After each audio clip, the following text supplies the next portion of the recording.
Hola amigos, buenos días. Seguramente os habéis preguntado en más de una ocasión por qué mi perro tiene hipo, por qué lo tiene tan a menudo en algunos casos, qué quiere decir, es bueno o es malo, puede ser grave, por qué tienen tanto hipo a veces los cachorros y sobre todo, y lo más importante, qué podéis hacer para quitarle el hipo a vuestro perro.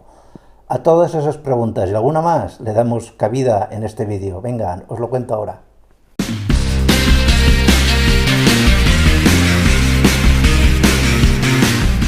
Ante todo tengo que deciros que vuestro perro tenga de vez en cuando algún ataque de hipo, pues es igual que en las personas, no tiene la menor importancia. Solo lo va a tener en algunos casos donde sí que puede reflejar alguna patología en concreto, como ahora os voy a explicar en las diferentes causas. Veréis que algunas son totalmente inocuas, pero hay otras que sí que pueden tener algún reflejo o alguna importancia desde el punto de vista patológico. La principal causa, y ya os daréis cuenta que no es del todo patológica, de tener hipo un perro es la ingesta muy rápida y masiva en muchos casos de alimento. El comer de golpe y muy rápido provoca hipo. ¿Por qué? Porque se ingiere al mismo tiempo que se ingiere el alimento, pues ingiere gran cantidad de aire, esto dilata demasiado, estimula las fibras nerviosas del diafragma y se produce ese movimiento de contracción que ya todos conocéis. Otra posible causa de hipo en los perros es una intoxicación alimentaria y os llamará la atención, pero es una intoxicación bastante frecuente en perros que se intoxiquen por alcohol. Sí, los perros se intoxican por alcohol, más de lo que yo quisiera ver.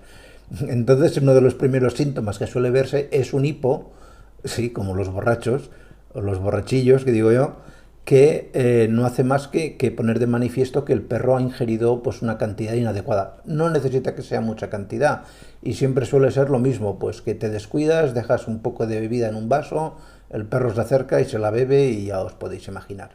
Otra causa muy común es todo lo que provoque al perro pues estrés, ansiedad, emociones, aquello que el perro está como desde eufórico en el caso de las emociones, estresado, asustado, todo eso tiene reflejo en la musculatura lisa.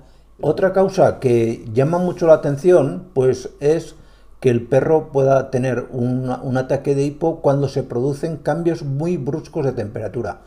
Esto, por ejemplo, ocurre con mucha frecuencia en verano, que a lo mejor está en una casa con aire acondicionado, está fresquito y está bien, y de golpe sale a la calle y ¡bumba! Se encuentra de morros con 42, 44, 45 grados.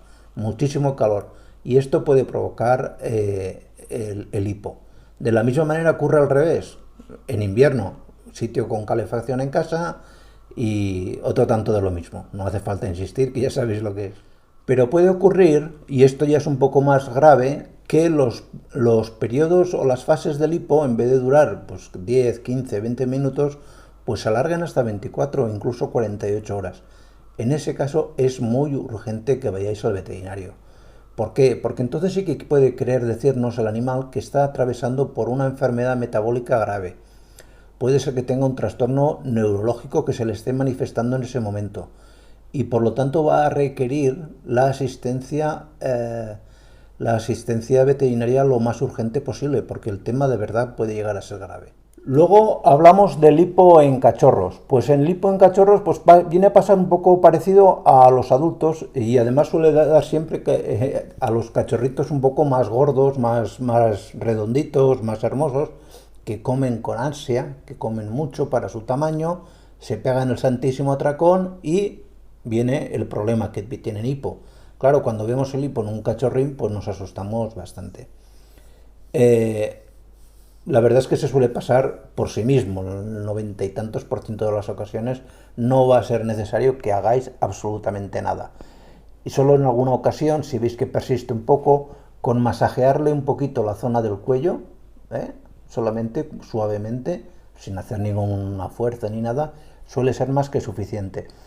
Pero es un tipo de hipo que además podéis prevenir muy fácilmente, sobre todo en el caso de que los cachorros estén en fase de lactación, pues tenéis que saber que las mamas que están en la parte más alta son las mamas que más leche producen, pues entonces coger, y normalmente veréis que ese cachorro más gordito mama siempre de esas mamas, pues pasarlo a las mamas más inguinales, a las de más atrás. De manera que va a estar más tiempo para comer lo mismo, va a ser más difícil que se pegue ese atracón. Y llegado al caso, pues le controláis. Primero que coman los hermanos y cuando ya la mama haya dado bastante de sí, que ya le quede un poquito menos, pues entonces luego que coma el más gordito. De manera que también vais a conseguir que el peso de la camada se haga más homogéneo. Que no te encuentres luego con una camada con un perro que a veces puede llegar a pesar pues hasta un 10 o un 15% más que el resto de los hermanos. Y esto pues evidentemente no es bueno. Y luego viene la última pregunta, que es la pregunta del millón. ¿Qué debo hacer? ¿Cómo debo tratar? ¿Qué es lo que hay que hacer cuando un perro tiene ese clásico ataque de hipo? Primero y principal, no se os ocurra asustar al perro. No sirve para nada. Vais a agravar el problema. Eso que funciona, o redicen que funciona en los humanos, en los perros es completamente contraproducente. De verdad, no lo hagáis porque agravaréis el problema. Lo más práctico, lo mismo que os decía para los cachorros, pues es masajear la zona del cuello suavemente unos minutos, luego dejar que el perro vaya a la suya, que se relaje, que es lo mejor, que vaya a un rincón, no obligarle a dar un paseo, ni que ande, ni que corra, ni demás, en absoluto. Y nada más, esto es lo que os tenía que contar sobre el hipo. Aquí os pongo un enlace para que después de que os suscribáis, si tenéis cualquier duda sobre vuestra mascota, la preguntéis. Sabéis que nos costará un poquito más, nos costará un poco menos, pero casi siempre respondemos. Si YouTube no nos pierde los mensajes, que a veces no los pierde.